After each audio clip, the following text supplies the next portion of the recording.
நம்ம ஆண்டவர் இருக்கிறாரு. நம்ம ஆண்டவர் எல்லாத்தையும் பார்க்கிறார்.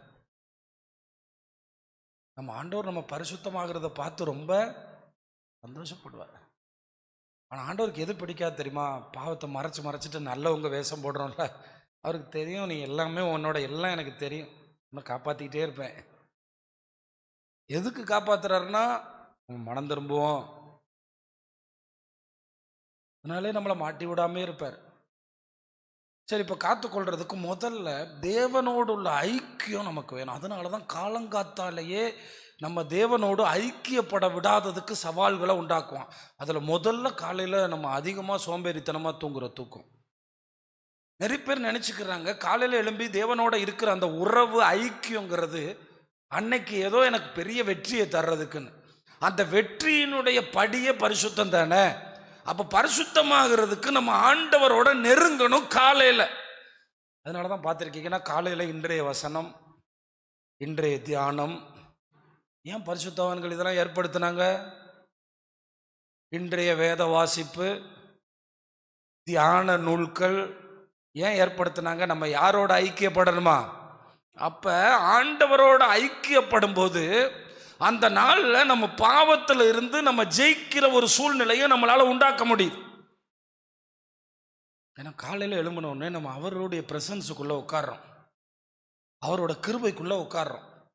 அதனால தான் காலையில் சிலர் தூக்கத்திலே ஃபோனில் எந்திரிப்பாங்க. அவங்க அந்த விலையேற பெற்ற நேரத்தை வீணாக்கிடுவாங்க. இல்லை நடுராத்திரி ஆள் இல்லாத நேரம் வரைக்கும் முழிச்சிருப்பாங்க, மறுபடியும் ஆள் போன பிறகு தான் எந்திரிப்பாங்க. இப்படியெல்லாம் நிறைய ஜென்மங்கள் இருக்குது. அப்போ தேவனுடைய பிள்ளைகள் எல்லாருக்கும் சொல்கிறேன், காலையில் நீங்கள் பைபிள் படித்து வேதத்தை வாசித்து தேவ பிரசன்னத்துக்குள்ளே உட்காரும்போது கண்டிப்பாக அந்த நாளில் ஒரு வெற்றியாளனாக ஆகணுங்கிற உணர்வு உங்களுக்கு வரும். இன்னைக்கு பாவம் செய்யக்கூடாது, இன்னைக்கு நாவை காத்துக்கிறணும், இன்னைக்கு தேவையில்லாத இச்சைகளுக்கு இடம் கொடுக்கக்கூடாது, அசுத்தங்களுக்கு இடம் கொடுக்கக்கூடாது என்கிற ஒரு காரியம் அது நம்ம வாலிபர்களுக்குள்ளே இருக்கான்னு பாருங்க. அதுக்கு முக்கியமாக அந்த காரியத்துக்கு நம்மளை உடன்படுத்துகிறவங்க கிறிஸ்தவ பெற்றோர்கள். அந்த வேலையை நமக்கு உண்டாக்குறவங்க கிறிஸ்தவ அப்பா அம்மாக்கள்.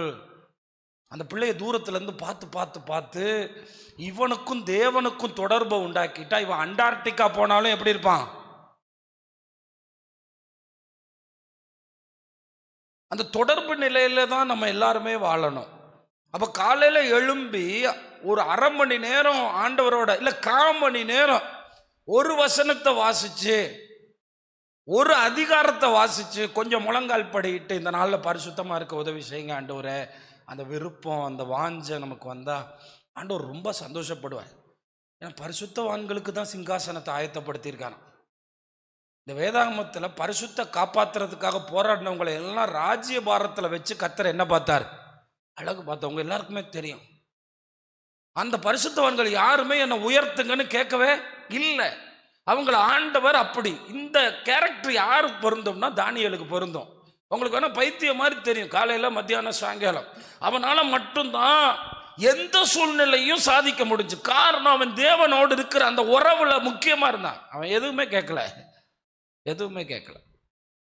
வேற காலையில் ஜோம் பண்ணுறான், மத்தியானம் ஜோம் பண்ணுறான், நைட்டு ஜோம் பண்ணுறான். அவனுக்கு தேவ சாயல் ஒட்டி இருக்கு. தானியேல் எந்த குற்றச்சாட்டுக்கள்லையும் மாட்டாதவன், எவனும் அவன் மேல் எந்த குற்றச்சாட்டும் சொல்ல முடியாதவன். ஏன்னா அவன் யாரோட நெருங்கி இருக்கான்? தேவனோட. நீங்கள் காலையில் எழும்பின உடனே பைபிளை எடுத்து அவர் மேலே இருக்க அன்பில் படிக்கணும். அவர் உங்களோட பேசுகிறாருன்னு நினச்சி படிக்கணும்.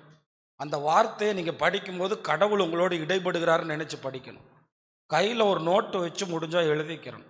இல்லை ஒரு பேனா, ஒரு சின்ன அழகான பேனா வைத்து பைபிளுக்கு டேமேஜ் இல்லாமல் கோடு போட்டுக்கிறணும். அந்த வார்த்தைகள் தேவனோடு ஏதாகிலும் வார்த்தைகளில் இடைப்பட்டால் அந்த வார்த்தை நம்ம ஆண்டவர் சிலையில் இல்லை, வார்த்தையில் தான் இருக்கார். அப்படி நம்மளை பரிசுத்தத்தை வளர்த்து கொண்டே வருவார். இதுதான் அடையாளம்.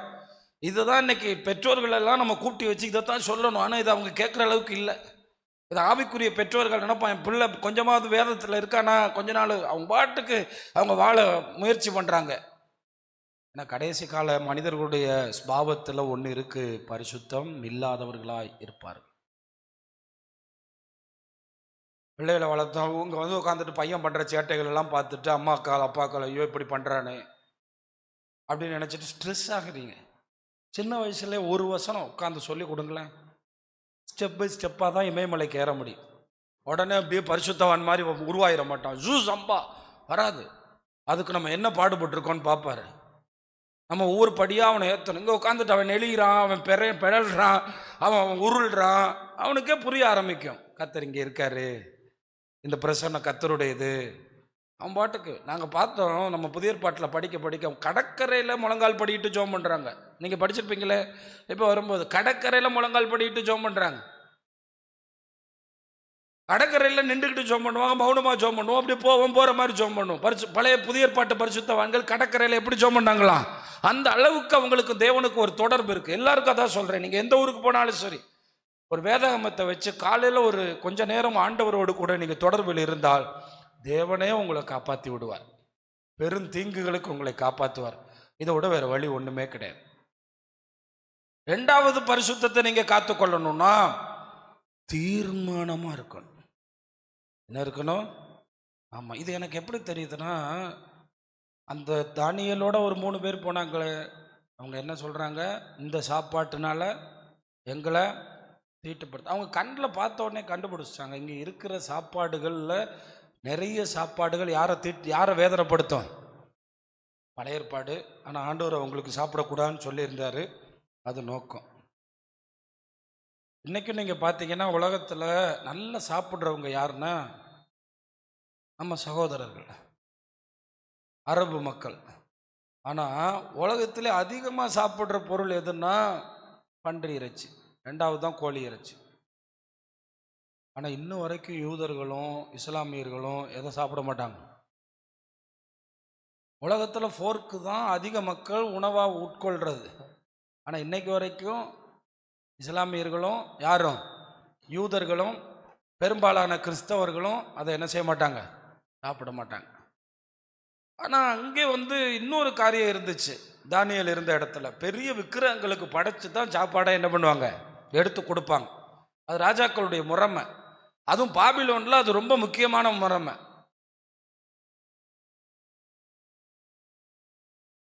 சங்கீதம் 119:9 உங்க எல்லாருக்கும் தெரியுங்களா? வாலிபன் தன் வழியே எதனால்.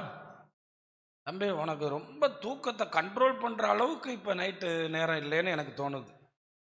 வாலிபன் கண்ட்ரோல் பண்ணி கஷ்டப்பட்டு இங்கே உட்கார வேண்டிய அளவுக்கு நேரம் இல்லை. இது சும்மா ஒரு 4 மணி நேரம் தான், 4-5 மணி. வாலிபன் தன் வழி எதனால். அப்போ நம்முடைய வசனத்தின்படி காத்துக்கொள்ளணும். அப்போ ஒரு வாலிப கிறிஸ்தவனுக்கு தெரிஞ்சிருக்கணும், இதை செய்யக்கூடாது. அதாவது ஏன் இந்த யோசேப்பு இதை செய்யலைன்னு தெரியுமா? வேலை போனாலும் சரி, பணம் போனாலும் சரி, சம்பளம் போனாலும் சரி, சோறு போனாலும் சரி, வாழ்க்கை போனாலும் சரி, இந்த பாவத்தை அப்படின்னு முன்னமே என்ன பண்ணி வச்சிருந்தான், முன்னமே ஃபிக்ஸ் பண்ணிட்டான். இதெல்லாம் செய்யவே மாட்டேன், என்ன ஆனாலும் இதெல்லாம் செய்ய முடியாது, இதெல்லாம் நமக்கு ஒத்து வராது. ஆண்டவர் முன்னமே தீர்மானம் பண்ணிட்டாரு, நீ எகிப்துக்கே ராஜாவா போற தீர்மானம். அதுக்கும் முன்னமே, ஏன்னா அவருக்கு தெரியும் இப்படி இருப்பான். அப்ப நீங்க தீர்மானமா இருக்கணும். யாரும் பார்க்கல இல்ல, தீர்மானமா இருக்கணும். இது செய்ய முடியாது, இந்த காரியம் என்னால முடியாது, நான் தேவ பிள்ளை, இந்த காரியத்தை நான் செய்ய முடியாது, இப்படித்தான் நம்மளை காத்துக்கொள்ள முடியும், இது தேவனை வேதனைப்படுத்தும், இதை நான் செய்ய முடியாது என்பதில் உறுதியா இருக்கணும். அதுக்கு தான் வேதத்தை படிக்கணும். வேதத்தை அறிஞ்சு தேவனுக்கு ஏற்றது எது, தேவனுக்கு ஏற்றது அல்லாதது எதுங்கிறத அறிஞ்சுக்கிறேன். இதை நம்ம அறிஞ்சுக்கிட்டு அதில் உறுதியாக இருக்கணும். யாரும் இல்லை யாரும் இல்லைன்னு. அதிகமாக பழைய ஏற்பாட்டு பரிசுத்தவான்கள் யாரும் இல்லாத இடத்துல தான் பரிசுத்தமாக இருந்திருக்காங்க. யாரும் இருக்கிற இடத்துல இல்லை. பாஸ்டரே இல்லாத சூழ்நிலையில தான் தானியேல் இருந்தார். யாருமே இல்லாத சூழ்நிலையில தான் சாத்ராக் மேஷாக் ஆபேத்நேகோ இருந்தார். அப்ப தானியேலோட இணைக்கப்பட்ட அவங்க 3 பேரும் தீர்மானம் பண்ணியிருக்காங்க, இந்த மாதிரி விக்கிரக சிலைகள் எங்க இருந்தாலும் நாங்க என்ன செய்ய மாட்டோம், வணங்க மாட்டோம். அது யார் இல்லாட்டாலும் சரி, தானியேல் கூட இருந்தாலும் சரி இல்லாட்டாலும் சரி, அந்த அளவுக்கு அவங்களுக்குள்ள என்ன இருக்கு, உறுதி, தீர்மானம் இருக்கு. என்ன இருக்கு? அப்போ உங்களுக்குள்ள இதை செய்யணும் இதை செய்யக்கூடாதுங்கிற தீர்மானம் இருக்கா? இது ஆண்டவருக்கு ஏற்றது, இது ஆண்டவருக்கு ஏற்றது அல்லாததுங்கிற தீர்மானம் இருக்கா? இந்த புதிய ஏற்பாட்டு காலத்தில் வாழ்கிற நம்ம இந்த உடம்புல தீட்டுப்படுத்துகிற எதையும் நம்ம எடுத்துக்கிடக்கூடாது. இந்த உடல் தேவனுடைய ஆலயம்னு சொல்லப்பட்டிருக்கு. கிறிஸ்தவர்கள் போதை பழக்கங்களுக்கு விலகி இருக்கிறார்களா? அசுத்தங்களுக்கு விலகி இருக்கிறார்களா? இதுக்கெல்லாம் நம்ம எப்படி இருக்கணும்? தீர்மானமாக இருக்கணும், உறுதியான தீர்மானமாக இருக்கணும். நீங்கள் எல்லாரும் என்ன நினைக்கிறீங்கன்னா, ஒரு வேலைக்கு போய் மேலே மேலே மேலே மேலே போயிடலான்னு. ஆனால் தேவன் உயர்த்துவதற்கு தாமதமானாலும் தேவன் உயர்த்துகிற உயர்வு ரொம்ப அசாத்தியமான உயர்வு. அதுக்கு நம்ம எல்லாருக்குள்ளே அந்த தீர்மானம் இருக்கணும். நம்மால் பார்க்குறான் சின்ன சின்ன விஷயங்களில் கூட தவறு செய்வதற்கு இன்னைக்கு பிசாசு வழிகளை வாய்ப்புகளை வச்சுருக்கான். இது செய்ய முடியாது, இந்த காரியத்தை நான் செய்யக்கூடாது. அவன் எப்படி சொல்கிறான் பாருங்க, அந்த போத்திபார் மனைவிட்ட, தேவனுக்கு விரோதமான இத்தனை பெரிய பொல்லாப்பை நான் செய்வது எப்படி? அவன் பெரிய மெச்சூரான வயது கூட இல்லை, பெரிய ஒரு 20 வயதை தாண்டினவனா கூட தெரியல. பார்த்தீங்கன்னா ஏதோ அப்போதான் அந்த வேலையில் போய் சேர்ந்துருக்கான். ஆனால் அப்போ ஒரு வாலிபத்தினுடைய உச்ச நிலையில் இருக்கிறான், ஒரு வாலிபத்தினுடைய ஒரு முக்கியமான கட்டத்தில் இருக்கிறான், தப்பிச்சு ஓடுறான். அப்போ நமக்கு தெரியுதா எந்த அளவுக்கு அவன் தீர்மானமாக இருக்கிறான், எந்த அளவுக்கு அவன் உறுதியாக இருக்கான். அப்படி இருந்தால் மட்டும்தான் இந்த உலகத்தில் நம்மளை காத்துக்கிற முடியும். நீங்கள் போகிற இடத்துல நிறைய புறஜாதிகள் வேலை பார்க்குறாங்க, படிக்கிறாங்க. அதை தாண்டி நீங்கள் தீர்மானமாக இருந்தால் தான் பெரிய ஆசீர்வாதத்தை கர்த்தர் வச்சிருக்க முடியும். கர்த்தருக்கு பாபிலோனும் இல்லை, மேதிய பெர்சிய சாம்ராஜ்யமும் இல்லை, எந்த இடமும் இல்லை. தேவ பிள்ளைகளை அவரால் உயர்த்த முடியும், அவரால் உயர்த்த முடியும். நம்ம ஆண்டவர் எப்படிப்பட்டவர்னா, சிலை வணக்கம் அதிகமாக இருந்த இடத்துல அவனே கும்பிடுகிற அளவுக்கு தானியேலை உயர்த்தி வச்சிருக்கார். அவனே உதவி கேட்கிற அளவுக்கு தானியேலை உயர்த்தி வைத்திருக்கிறார். ஏனென்றால் அவர்கள் எல்லாம் இப்படித்தான் இருந்தார்கள். இதை செய்வேன், இதை செய்ய மாட்டேன், இதை செய்ய முடியவே முடியாது, ராஜாவே சொன்னாலும் முடியாது என்பதில் அவங்க எப்படி இருக்காங்க? தீர்மானமாக இருக்கிறாங்க. உங்கள் வாழ்க்கையில் சில தீர்மானங்களை எழுதி உங்கள் வீடுகளில் ஒட்டி வைக்கப்பட வேண்டும். உங்களுடைய அதிகமாக பயன்படுத்துகிற நோட்டுகளில் ஒட்டி வைக்கப்பட வேண்டும். உங்களை பாதித்த, உங்களை அழித்த, உங்களை நாசப்படுத்தின, உங்களுடைய எதிர்காலங்களை பாதித்த சில பாவங்களை கோடி ரூபாய் கொடுத்தாலும் நான் செய்ய மாட்டேன் என்கிற உறுதி உங்களுக்குள் இருக்க வேண்டும். அவைகளை வெறுத்து ஓடுவதற்கு எனக்கு உதவி செய்யும் என்று நீங்கள் கேட்டுக்கொண்டே இருக்க வேண்டும். மூன்றாவது காரியம், தவறான சூழ்நிலைகளையும் தவறான நண்பர்களையும் தவறான இடங்களையும் தவிர்க்க வேண்டும். இது ரொம்ப முக்கியமான காரியம். தவறான இந்த ஆள்கிட்ட போனால் நான் என்ன பண்ணிடுவேன், தப்பு செஞ்சிருவேன் அப்படின்னா அந்த ஆளை என்ன பண்ணிடலாம், தவிர்த்திடலாம். இந்த இடத்துக்கு போனால் நான் என்ன பண்ணிடுவேன், தப்பு பண்ணிடுவேன் அப்படின்னா அந்த ஆளை தவிர்த்திடலாம். தாவீது ஐடியலாக இருந்தால் பார்த்தீங்களா, முடிச்சிட்டான் வாழ்க்கையை. 2 விஷயம் நம்மளை சாவடிச்சிடும். ஒன்று, உனக்கு நான் எல்லா உதவியும் செய்கிறேன் அப்படின்னு சொல்லும்போது ஒரு பெண் என்ன பண்ணுறா, நம்ம வேலைக்கே போக வேண்டியது இல்லைடா, அவன் நமக்கு எல்லாமே செய்கிறான், அங்கே விழுந்துருவோம்.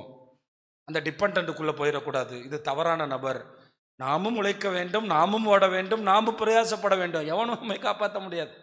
இந்த நோக்கத்தோடு தான் நம்ம நிற்கணும். 2வது சோம்பல். இதுவும் ரொம்ப பெரிய பிரச்சனை.